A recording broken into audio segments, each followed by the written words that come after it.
know if you can hear me this time. I unplugged my phone from the charger. I blew on the port really hard like you do with Nintendo games. I turned my phone off and I turned it back on. So hopefully now, maybe possibly it works. I feel like Leticia would tell me that this is the devil because this is crazy. 3 times. Okay, can y'all hear me? Let's see. And I can ask Letty to join right now. Okay. Hey! Hey! Hey, can you hear me? Yeah, can you hear me? I can hear you. Maybe people can hear us? Guys, we can just sit here and vogue. And you're so right. I would say it's the devil. You would say it's the devil. I knew it. I could feel you thinking it's the devil and that this thing wouldn't work. So, yeah, I'm super glad to have you on because you messaged me a couple days ago and said you had some really interesting stuff to talk about. And it was right on the heels of me coming back from the UN where a lot of that same stuff was discussed, like neonatal, like epigenetics type things and trauma and cortisol and how all of these things, even in the womb, end up being passed on to our children, which I found fascinating. It was all these doctors. And then there was a woman named Erica Comazar who wrote a book about the first 3 years of your child's life. So it's not even just in utero, it's the first 3 years. And the whole time I'm like, oh, I already screwed up all my kids because they're all older than that. Yeah, I totally get it. Yeah, exactly. I saw the Hispanic caucus like throwing a fit because Planned Parenthood is not getting their Title X funding, right? And I just thought to myself, like, as Hispanics, and I mean, there's plenty of Hispanic women in that caucus, right? There's a good, more than ever, there's more than ever Hispanic women as Congress people right now. And I thought to myself, like, they are not being honest of our experience as Hispanic women because I've lacked a lot of things as a poor Hispanic. Lots of things. Medical care, good OBGYN care, dental health care, money, a good job, benefits, all kinds of stuff. But abortion would solve all of that, right? If they just gave you abortion, you wouldn't even need any of these other things. But that's the thing that I've never lacked. I've never lacked people trying to offer me birth control or abortion. Every pregnancy, literally 4 pregnancies, 5 pregnancies, because I had a miscarriage. All 5 of my pregnancies, I had abortion offered to me right off the bat by everybody. And I mean, even now, I got my tubes tied after my 4th child, and then I got that reversed, right? So now, if I go to a secular OB/GYN, like not a pro-life one, the birth control is pushed on me like candy from the get-go, from the reception, from checking in. They're like, oh, you had a tube reversal? You want birth control? No. Go in there. They check my vitals. Do you want birth control? No. Like, there is no lack of people offering me birth control. So, right. So you have don't to understand thinking, why is this? You know, and I think that as a woman without insurance, like I've definitely experienced a similar type of bias when it comes to, like, clearly you can't afford a child if you can't afford $1,400 a month in insurance, which is more than my house note, by the way. Like, insurance in Texas, at least, is a luxury. But one of the things that I found really interesting is I actually went to an OB, a pro-life OB here in Texas, because I personally, I mean, being agnostic, I don't have a religious issue with birth control.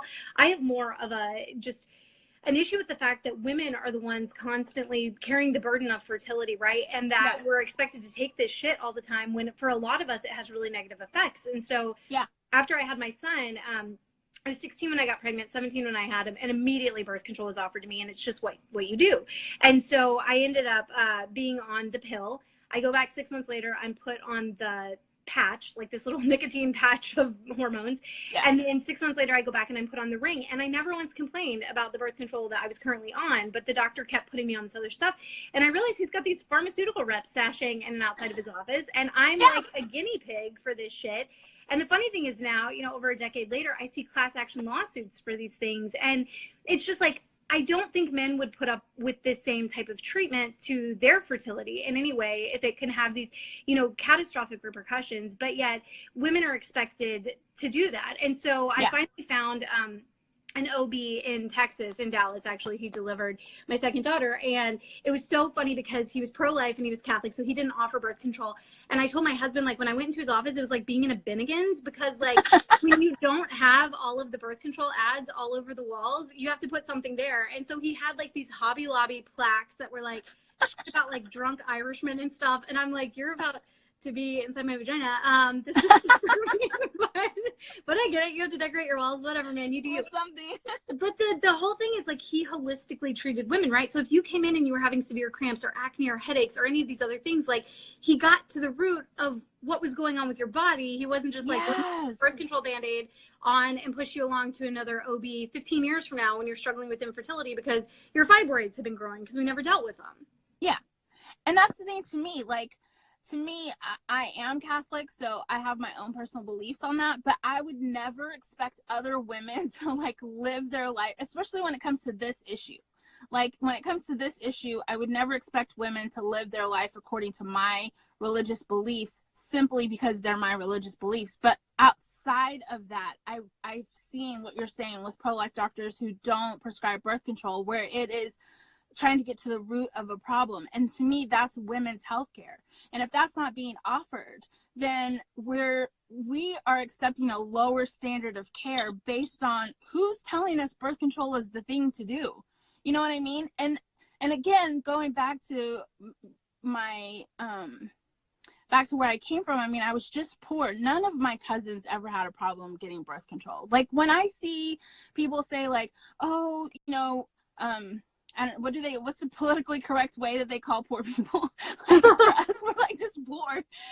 But you know, when underprivileged, when I see people saying, like, underprivileged women aren't going to be able to get their birth control, I'm like, who says this? Like, I don't know a poor person in my family. And I have like 82 first cousins. So I'm not just saying like my 5 cousins. I'm talking about 82 first cousins.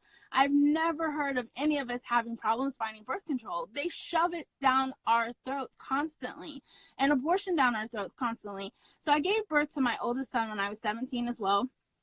I got pregnant when I was 16. I was told from the get-go I wasn't going to be able to raise him. I wasn't going to be able to give him a good life. I wasn't educated. I mean, the list goes on and on. And at that time, it was pure stubbornness that I chose life for him. And I did my best to raise him. He died by suicide 2.5 years ago. And to me, the whole thing just kind of like, I don't know, I just see the big picture now, where it is, yes, we can help these women choose life, but we have to also help them heal from the generational poverty, the generational trauma. And a lot of people have such a hard time with the term privilege and white privilege and systematic racism, but it's not that hard if we look at someone else. Like, let's say we look at Prince William and Princess Kate, and we look at their kids. We can see that clearly their kids were born into generations of healthiness, a family, of prosperity, and we can see that their children aren't struggling with where to get shoes in the morning for school. This morning they took pictures. Everyone's out there taking pictures of the little boy and the little girl going to school. So adorable, so cute. But they obviously have things that other children are lacking because of the generations of people who have sustained that financial wealth, the health, the benefits that they have, the doctors they get to see. You know what I mean? They're just not having the struggle as other people. Well, I mean, that equity is something that, you know, has to be addressed. And I think, like, the pro-life community has a real chance to step up and address it themselves, because of the fact that you have, you know, Christina Bennett actually said it in our pro-life feminist film. She said, my community doesn't see you, it sees Planned Parenthood. And so it's really easy for them to say that they care, because that's who we see out there offering services. Yes. And they create this idea that they have this monopoly, but why aren't they out there offering the same services? Like, we have PRCs, which I adore PRCs. I think they're doing great stuff. Yeah. But how many of them are actually helping women when they're not pregnant? And so it kind of sends this message, like, we care about you when you're with child, but not when you're by yourself. So then, do you care about me, or do you just care about the child? And so offering things like STD screenings and cervical exams and, you know, breast exams, like basic healthcare stuff, I think is a pro-life issue. It's something we need to care about, especially, you know, if you hate Planned Parenthood so much, like, stop just talking about defunding Planned Parenthood. Talk about what we're going to fund instead that's helping women. Yeah. And I think we are seeing a shift right now in the culture. You know, Obria got funding and we're seeing more clinics that are offering that. But I'm talking to a friend right now who actually has a clinic in California, and she has talked about the issue of, you know, do they offer birth control? And because they want to be able to be at the same level as Planned Parenthood, do everything sans abortion. And I honestly think it would be wise for them to offer birth control, because they can actually sit down and talk to a woman about the concerns that we're having with birth control, versus Planned Parenthood, who it's all like, you know, unicorn shits. Like, no, it's not all unicorn shits. Like, it's really can be damaging to your body. And I think, you know, our pillars are we're pro-life, we're pro-woman, and we're pro-education. And so being able to educate people, here are all the options available to you. Like, you can definitely be on birth control, but you need to know how it works. You need to know what the risk factors are. You need to know what some alternative holistic options are. And I think we empower women whenever that becomes kind of part of our conversation. And I think it also puts us on the same standing as Planned Parenthood, where then some of that funding can go towards centers that are doing this, which ultimately cuts the legs off of Planned Parenthood. Because I have so many friends who are also uninsured, and when I talk about, like, you know, oh, this idea of defunding Planned Parenthood, they hear me saying, I want to take away your health care.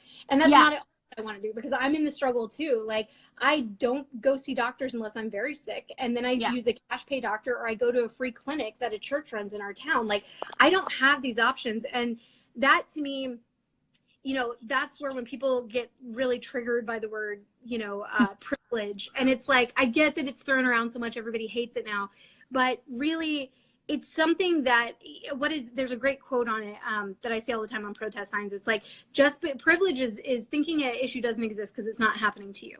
And so, because you're, you know, hashtag blessed enough to like have these things, like, there are other people in the community who don't, man. And so we have to care about the needs of women in a really holistic way. And I think when women are educated and empowered, they make good decisions. When we know better, we do better. And so I was 31, because not growing up Catholic, not even really being around Catholics, I was 31 before I actually learned about fertility awareness. I had no clue that I could know my body that well, and that this was even. Same, exactly. And I also think that the holistic point of view comes with therapy, because when you come where I came from, so I can only talk about my experience, and my experience came from my grandparents were migrant workers, my mother was a migrant worker, my mom grew up Hispanic in the panhandle of Texas, where there were certain movie theaters she couldn't go into because it said no Mexicans allowed. We're not from Mexico, so my mom was like, I'm not Mexican, and they were like, nope, sorry, brown person, you can't come in here.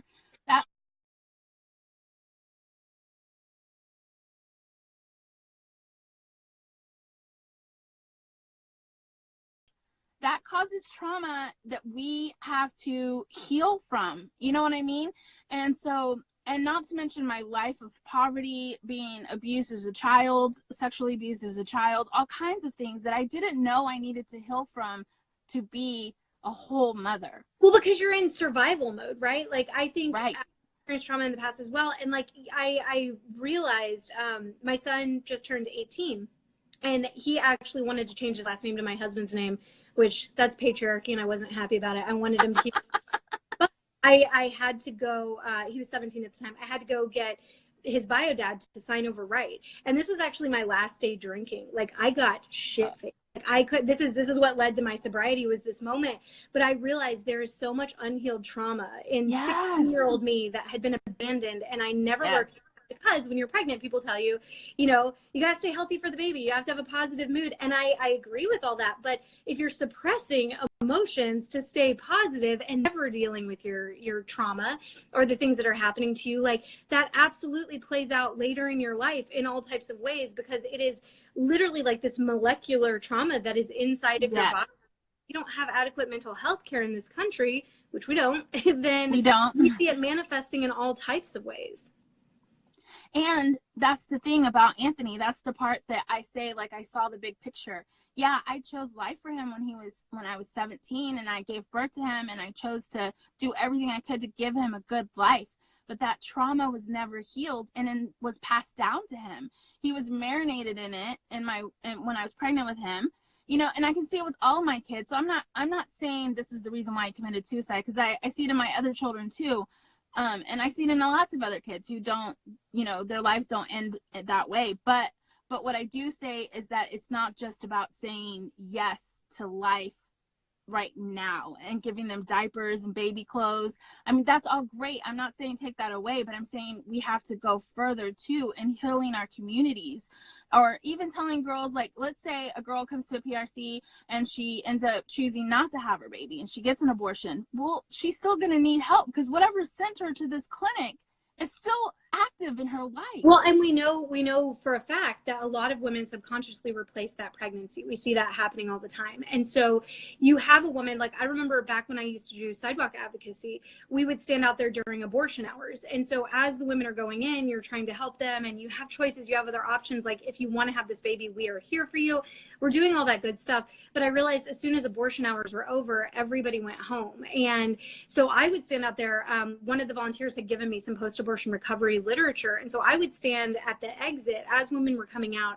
That's when they needed us more than ever. Like, they were so broken, and the boyfriends are driving them, and they're just out of it from the drugs and tear-stained cheeks. And I would just hand them this information because I wanted them to know the optics of it is we only care about the baby. We don't care about you after the baby's gone. Like, you no longer have that human dignity and worth. And I think that is when women need it more than ever, because that's what we see. This population of women who are basically radicalized towards abortion. And the way I describe it is like, it's a wound that has been cut in their flesh, and it's infected, and it's, you know, toxifying their entire body. And that's what you see, that emotion and the visceral responses coming out. Yes. And the abortion was just a Band-Aid on this wound. That's all it did. And so for us to truly love women, we have to let them heal from that trauma. We have to take the Band-Aid off. We have to air it out. We have to clean it out. We have to let them emotionally cope with it, because it's not a physical wound, but it's such a deep emotional wound. And if we're not there to handle that part, then, you know, are we truly pro-life, or are we just anti-abortion? And sometimes it doesn't even start with trying to heal them from post-abortion PTSD, right? Because a lot of times they don't even want to think about that. And a lot of times that's just a symptom of all types of other trauma. Yes, exactly. I hear people, and I mean, when I was very involved in the pro-life movement, I would hear some people say, like, why do they keep sleeping around? I mean, I was very promiscuous as a teenager, super promiscuous. And then even after I had my 4 kids and I divorced my first husband, again, super promiscuous. Now, at my age, after 5 years of therapy, I can kind of understand what I was doing, and that it was all a reaction to a bunch of stuff, right? Well, and just the rejection in the sex culture, right, that tells women, like, our value is because I wasn't super promiscuous when I got pregnant, but I was sexually assaulted while I was pregnant. And I think that, to me, is when sex went from being about love and connection and intimacy with another person to, this is a tool. It can be a weapon, a tool for power, like whatever it is. And after I had my son, that's actually when I became very promiscuous, because it no longer had the meaning that I think it was naturally in my psyche supposed to have. And it just became a weapon to gain control and power. And I remember volunteering at a PRC, and there was a woman who came in who was pregnant with her, it was like 3rd or 4th child by 3rd or 4th different dad. And I remember this older woman who worked there was like, doesn't she understand how this keeps happening? And I'm like, don't you understand how? Because at the time, I'm 18 years old. I'm definitely sleeping around, because now I've got a child that basically is a testament to the fact that I'm not a virgin. I'm going out with guys who are dating girls who don't have stretch marks, or, you know, have to get home by certain times to take care of their child. And so I felt I actually had to offer more by date in order to get a person to actually want to be with me. And sex became the easiest way to do that. And so it creates this cycle of, you know, and I think the feminist narrative is like, I don't need no man. Like, okay, cool, you don't. But when it's 3 in the morning and you haven't slept for days and you're trying to pay all the bills by yourself, like, there is something naturally in you that wants a partner for this, because that shit, single motherhood is hard. And so we try to look for it, and it makes us incredibly vulnerable to exploitation by men who just want to use our bodies. And we see that happening so much. And the thing that gets me is, I consider myself very sex positive. I want people having lots of amazing sex. I don't think that that's what we see happening in today's culture. I think we're having more but shittier sex than we've ever had, because it's very much a performance. It's very much, you know, trying to get something out of the other person. It's not about, like, truly, like, mind-blowing, you know, spiritual connection that we will be having, right? Like, that's not what's happening. But that's the only way. I mean, I was so promiscuous. I can tell you that's the only way to be promiscuous. It's not to allow yourself to be that open to the other person, because you And can't you're be not, open.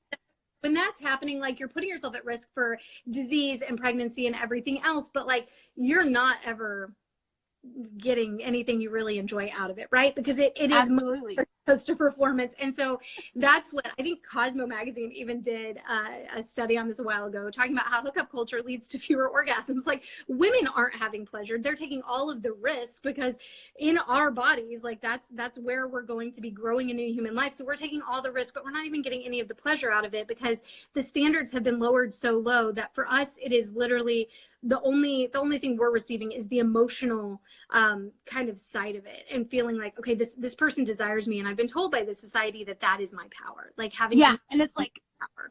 And it's like 5 seconds long. Like, they want you for 5 seconds and then it's over. And then it's a drug of feeling wanted.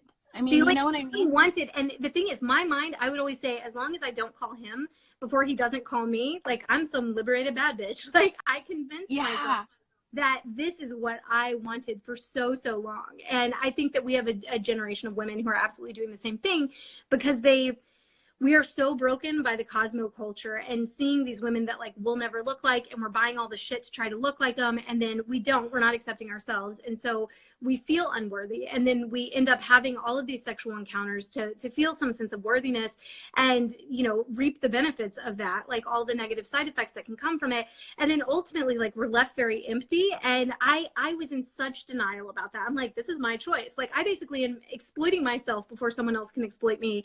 And then like, after getting married, I never cook, by the way, ever. But I think chicken or something, and my husband's like, this chicken's kind of dry, because he's like a Bon Appetit, like, aficionado type, like, asshole. He cooks so well, and he criticizes chicken, and I'm like, fuck you, like, go to hell. Like, all of this weird rejection from the past, like, bubbled up over, like, a piece of chicken. I didn't realize how much I'd been holding on to it, because I thought I was the one calling the shots. Like, I was the one who didn't call them before they didn't call me, right? Like, all of it, I just think, plays into this long-lasting trauma of women. And the whole time we're trying to deny our own biology and what we actually want, because we're trying to be, you know, liberated feminist. And it breaks us. It makes us feel worthless. And then if you face an unplanned pregnancy on top of that, like, I remember women coming to the pregnancy center and telling me, like, I can't have this baby. Like, this baby deserves a real mom. And, like, I'm like, that happens a lot. And that's the thing. So for all of the public PR shit that Planned Parenthood says about women being strong and capable and all this and that, if you are a woman sitting inside one of those clinics with an unplanned pregnancy, that is not the message you're getting. The message you're getting is, you can't do this, you're not capable, you're not good enough. And this is to people who already feel that way. That's why you're sitting there. People who feel confident and are financially stable and feel good enough to be a mother are not sitting in a clinic thinking about, what are my options. So there's even a privilege. I mean, that's the privilege we're talking about, right? It's this upper echelon of women. And I was just talking to someone about this yesterday, that, you know, it's the same in sex work as it is in abortion. You've got this, like, top 3% who, for them, it's a choice. It's truly a choice, because they have the privilege to have other options. But for all of the often low income and often brown women who are down below, like, they don't have that choice. This is about survival. And what you're talking about is, people don't just need to survive, they need to be thriving. And how do we make sure people are thriving, like, physically, mentally, and emotionally? Absolutely, because that's a pro-life issue, and it creates more pro-lifeness, if that makes sense. You know what I mean? It creates a life culture. Yes, exactly, because people who are whole and healed live life and enjoy life and make life better for their children, who then make life better for their children. And you know what I mean? Right now, we're fighting a culture of death. And I know I'm Catholic, and to use that phrase, but I mean, literally, everywhere you look, all you see is hopelessness. I just watched the Travis Scott documentary, and I was just, I know I'm 42, so maybe I'm just old, but also I was like, what is this? You know, like, these kids are thirsting for something they're not getting. Yeah. And I just think that the way forward is healed whole parents, you know, and we have such there's such a great opportunity that we have as pro-lifers where they're coming to us and saying, I need help, and we can help them. And we don't have to just help them in our specific way. We can help them in whatever way is possible that they can be better afterwards. Whether they choose abortion, whether they choose to place their child for adoption, whether they choose to parent, either way, we can choose to help make them a more whole person at the end of it. 100%. Yeah. Yeah, I'm right there with you. I think I was trying to find a quote real quick because last week when I was at the UN, that was one of the things that was said by Laura Uplinger. I just found it. That was actually pretty good. She said, when we treat a pregnant woman well, when we foster around her joy and inspiration, it's almost like we are hugging our future. Every pregnant woman carries in her womb the future of humanity. And I thought that was so powerful. Like, we are hugging our future. We are sending these ripples of positivity out into the world when we understand that from that very, very young age, like, your zygote is taking in information. And if you have surges in cortisol in your body because you lack access to public transportation or a ride to get to your doctor's appointment to make sure that you're healthy, like, all of these different things are things that the pro-life community, especially pro-life feminists, can step up and provide. I think a lot of times we think like, oh, I have to go to an abortion clinic and stand outside, or I have to work in a PRC, and those are great things to be doing, but it's so much smaller than that. And I think, especially the amount of time that we spend arguing on the internet, if we could stop doing that, that would be like, the 20 minutes that it took you to argue about like Donald Trump or whatever, like, no, go out and give somebody a ride to their doctor's appointment. Like, that is your future. That is stuff that is actually going to help women not just survive but thrive. Like, there are so many different ways. I've talked before when I talk at colleges and I kind of give them this call to action, like, what are some ways you can help in your community? Notre Dame is doing a really cool thing with their pro-life group where they go to nursing homes and they just they help families with children with disabilities. So maybe that's hours while the mom can just take a shower and a nap, or she can go to Target, or she can hang out with one of her other children who unfortunately isn't able to get the same time and attention because she's taking care of a child with special needs. Like, give people a little bit of a break and you will see the fruits of your labor. Like, that is hugging the future. Absolutely, because that's the thing. Like, there's no way to have a family that's not going to have tragedy or loss or death or grief or any amount of other horrible things happen. But when you create a whole, this is the power of motherhood. When you create a whole and healthy mother, you create a whole and healthy family, because we are the mothers. Like, I don't know how else to put it. And I think so many times in modern day feminism, we hear the words like, oh, I'll be stuck with a baby, and I really just wish I could get through to those women, like, the power that we have is to be mothers, like, not just birth children. No, we've been told that this is a liability and a weakness for society because we're not producers, right? Like, we're producing human being, which is kind of the biggest deal for the human population, but whatever, that's no big. So, but because we're not producing, a paycheck or whatever else.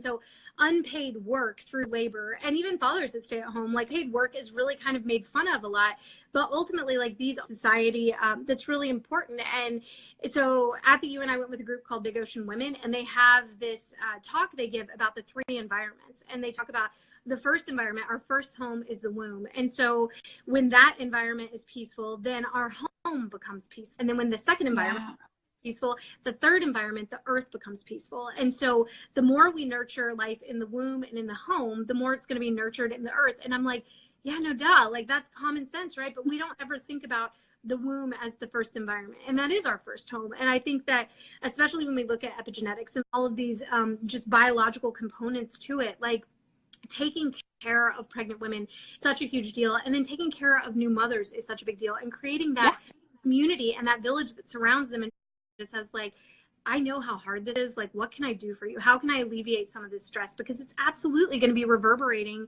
into your community. And if you're investing in your community, you have to invest in women. And that's the thing. People ask me all the time, how did I survive Anthony's suicide? And that's the thing. I had that community. I had tons of people come out of nowhere and pay thousands of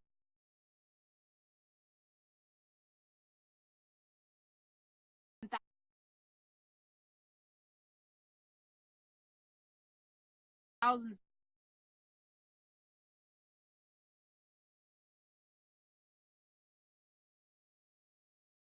and thousands of dollars for me and my family to go to therapy, which I was the head of that. Like I went to therapy the most, and therefore I could help my children. It's the whole put the oxygen mask on yourself first, you know, and just providing meals, providing food, providing toilet paper, all of this stuff that gave us room and space to be able to heal from the inside out and create this environment for my grandchildren, Anthony's children, that they can thrive in, even though they do miss him, they do grieve for him, you know, they have had panic attacks or whatever, but our family is this beautiful environment for them to be able to do that safely and healthy ways. You know what I mean? And all of that came from that community. Amazing.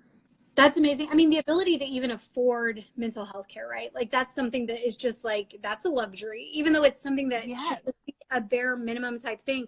The funny thing is, so I quit drinking and got into recovery, and there's a lot of AA meetings like around my part of town, and they're great. I love them. But there's this one that's over in a rich neighborhood. And so I've actually gone to a couple of their recovery meetings, because there's one that's a sex and love addict recovery. And so basically it's for people who kind of have been through the shit we've been through, where it's like, why do I put so much on these certain issues of my life and like relationships and kind of codependency and stuff. So I went to what is it, SLA meeting over there, and all these rich women come straight from therapy and go there, and I get so much trickle down therapy that's like they're like, you know, I basically grew up with a lot of trauma and created these fantasy worlds in my life to deal with the trauma that I was going through, like as a coping mechanism to escape. And now it's hard for me as an adult not to create fantasy worlds. So when I meet someone, I think I always think of their best self. Like I tend to overlook like the glaring, you know, red flags that I see in front of me. And I'm like, oh shit, that's good. Like that's really good trickle down therapy, ladies. And I love that, you know, I honestly feel like I've had personal breakthroughs while listening to their personal breakthroughs, because I'm like, you put it in such a common sense way, but there's no way that I could go to see an actual therapist. And so we end up working out a lot of this stuff on our own. And if we're not in healthy communities, or we're just getting like WebMD internet type, you know, like therapy, it's a little bit dangerous. It manifests itself in a lot of negative ways in our life. And I think that that's just beautiful that your community did surround you and make sure you have that, because I totally agree. When you are healthy and whole, then your children and grandchildren are going to be getting your trickle down therapy along with their, really important.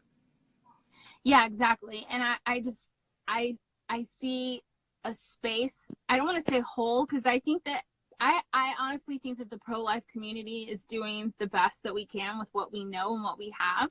But there's always room, right, for more. And I just see the space there for the mental health compartment, and the mental health help for women, even if they choose to abort their children, because they're still people. And they're still, and there's now that's more trauma, right? And they're still able to have more children. So I mean, you're not stopping the problem. Abortion doesn't stop the problem, and neither does not helping them if they choose abortion, because the woman is still capable of having a child. The woman's still in the same circumstances she was when she got pregnant with that child, and the woman is still not healed and whole moving forward. Well, and like I said, subconsciously, she's probably going to go out and replace that. We see that happening a lot after miscarriages and abortions. Like there's actual statistics on this, a woman trying to replace that, because even if it was her choice, like there's still grieving attached, similar to a miscarriage. And so you still see women who deep down, like it's affected them. And I remember one of the stories I tell when I visit colleges is like my very worst, like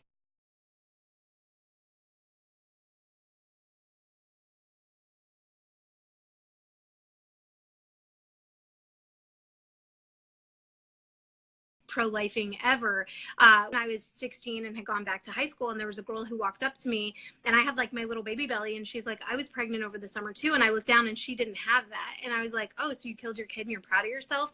And she's like, fuck you, and like storms off, rightfully so. Like I would have done the same thing, like good for her for handing me my ass. But I went home that night and told my mom, who is very pro-life, and I thought she was going to be so proud of me. And she said, why would you do that? Like, you know how hard this is. Like, and I remember wanting to rip my stomach off of my body and run away from it. Like, I absolutely knew, with the support system, a family who wasn't kicking me out or driving me to the abortion clinic. Like, I didn't know her life. And my mom said, she'll have her next abortion in your honor. And I just remember, like, that really got to me of, yes, this woman could go out again. And like, maybe I'm investing in the life of her next child by just loving her well in that instance. And Yes. it's not being complicit in abortion. Like, I still think abortion is horrible, but I have to view the woman as a second victim of this. Like, I have no idea what's going on in her life. And beyond that, societally, the lies she's being told that it's a clump of cells, it's not a big deal. And even if she knows better, like, there's a part of her that wants to believe it so bad. Like, there's a part of, I think, all of us that when you're facing an unplanned pregnancy, like, you wish you could believe that, you know, because Yeah. it is terrifying and it feels insurmountable at times. Yeah, I mean, I chose life for Anthony, but then I got pregnant with my third child. My second child was only 3 months old. I was working at Hooters. My husband was addicted to crack. It was not the, well, I'm pregnant kind of story, you know? And I remember I was working at Hooters. I sat down on this step and I just started bawling. And I was like, I'm going to have an abortion. And I remember those were my words. I'm going to have to. There was no choice for me. And then all the girls surrounded me and were like, no, we can help you if you want to have the baby. Like, we can babysit. They were already babysitting Anthony and Daniel, right? They're like, what's one more? Like, that's what they kept telling me. Hooters for life. Why is that not a pro-life organization yet? And they can breastfeed your babies. I mean, there's all the benefits. Yeah, like, there's no other place where you're surrounded by women who get your struggle, right? And then they went and got the manager. And they were like, tell her she can keep working here. Because I was like, there's no way Ed's going to let me keep working here. And he was like, why would you say that? Of course. And he was like, of course we will.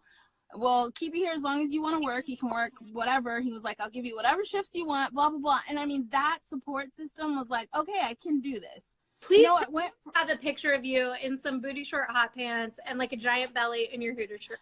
Like, I probably someone somewhere has one, but I do not, because I lost all my stuff so many times. But yeah, I was pregnant the whole time I worked there. That was Gabriel, and I got pregnant again with Felicity for the next year. So it's like, you know, but that's what I try to tell people. It's like, you give them that support, and it goes from I have to abort this child to, oh, I can do this. You don't get that in an abortion clinic. And that's the feminist message, right? Like, you can do this. You are capable. It's literally freaking Rosie the Riveter's tagline. Like, you can do this. And so the idea that the abortion industry is, you can't do this. You need to take all this crap to make sure you never even have to face it, which I'm a big proponent of prevention. Absolutely. There are women who never want to become a mother, and I don't think they should ever have to become a mother. Right. And I think we should, but honoring our bodies as we do that in a more holistic way than pumping it full of chemicals. But hey, even if that's what you have to do, like, I get it. My life is crazy, and popping a pill for me was easier for years than it was actually doing something. Now my husband's had a vasectomy, so that part's solved. Which, by the way, I think that's my feminist angle, is men should do some of this shit too, not just but I think there are other options, and I'm big on prevention, but at the same time, like, when the message is, you can't do this, so here's all the ways we're gonna, like, kind of fearmonger you into not doing this. Yeah. I think that's like a really scary place for women to be, and to me, it's the antithesis of feminism. It doesn't make any sense. Yeah, exactly. To me too. And I mean, that's another thing, like, having a conversation with people who don't see, you know, who don't agree 100% on issues, because again, you and I are on different sides of that. Like, I could go on and on about why I think, like, you know, prevention is, you know, futile or whatever. But the thing is that where we agree is that the important part is creating healthy humans. Yeah. And a society where people can thrive. And how we get there, we can disagree on certain tiny little things on how we get there based on our own thoughts, but it requires discussions, and not just let's shut everyone down. Oh, she's pro-choice, I'm not talking to her about how, you know, mothers should have daycares at work or whatever. You know what I mean? Even though that's one of the choices, is parenting is one of the choices. And so we have to challenge them to be consistent, just like they challenge us. Where are you at the border? How many foster kids have you adopted? Like, all of these things, right?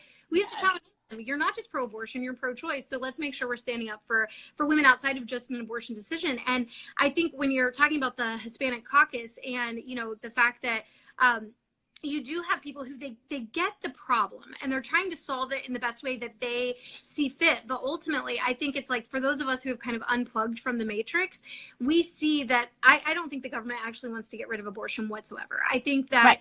it's a form of population control, and going to the UN and seeing how it's being pushed globally as this like white savior colonization type initiative is horrifying. And so much of it is just, it is so much cheaper to subsidize an industry that can then charge you $500 for an abortion, rather than potentially 18 years of government aid for what is by definition an unplanned for pregnancy. So you don't have savings, Right.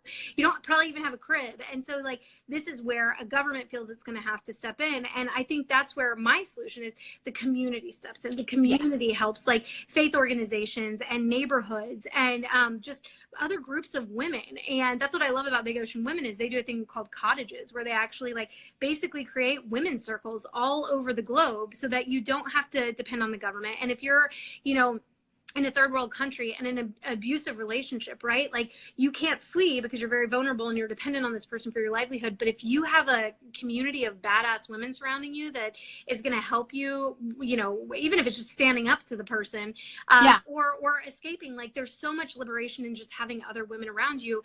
And that is something that a government can't do, because the government doesn't care about you. Government doesn't have them tied to you, but other people who have invested in your life and love you, they do have that. And that's Carolina Allen from Big Ocean says that's the difference between an organic system and an artificial system. And so how do we create more organic systems of support within our communities? Because I agree, I think that that's kind of the solution to the question, how can you do it? And it's not, well, you shouldn't do it. It's, you can do it, and here's how we're going to help you do it. And I think that the biggest component in how to create an organic community is for everyone to understand you can disagree with someone and agree on the main thing.